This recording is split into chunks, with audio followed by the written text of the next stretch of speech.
पुरी मालती Patpur bus stand निकट एक बस रे निया लगी संपूर्ण नष्ट हो जाइछि। यात्रीवाही बस किसी यात्री रोषेई करुथिबा बेले एभली अघटन घटिछि।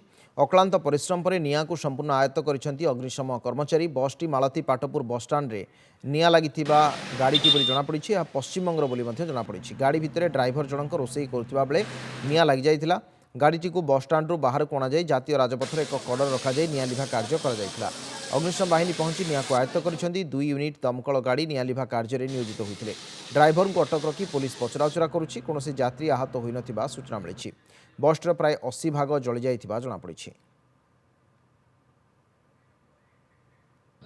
गाड़ी भीतर रोषेई करूथलो पूरा बस स्टैंड रे एते गाड़ी रहउची 100 200 300 गाड़ी रहउची सेबारे जे दार प्राइवेटली रोषेई करतली सेबारो मना करा हितला डिस्ट्रिक्ट मैनेजर को कुआ हितला सब करा हितला ते भाई ड्राइवर ऊपर थोड़ा कार्य जा पुलिस आमे तो गाड़ी पाखु गला निया जलुची। अच्छा कोठी ए गाड़ी स्टैंड भीतर आ तार ड्राइवर हट दिके आसी के ये करके बाहर करके धरि के आसिला 5 मिनिट जलती तो गाड़ी बाहर करा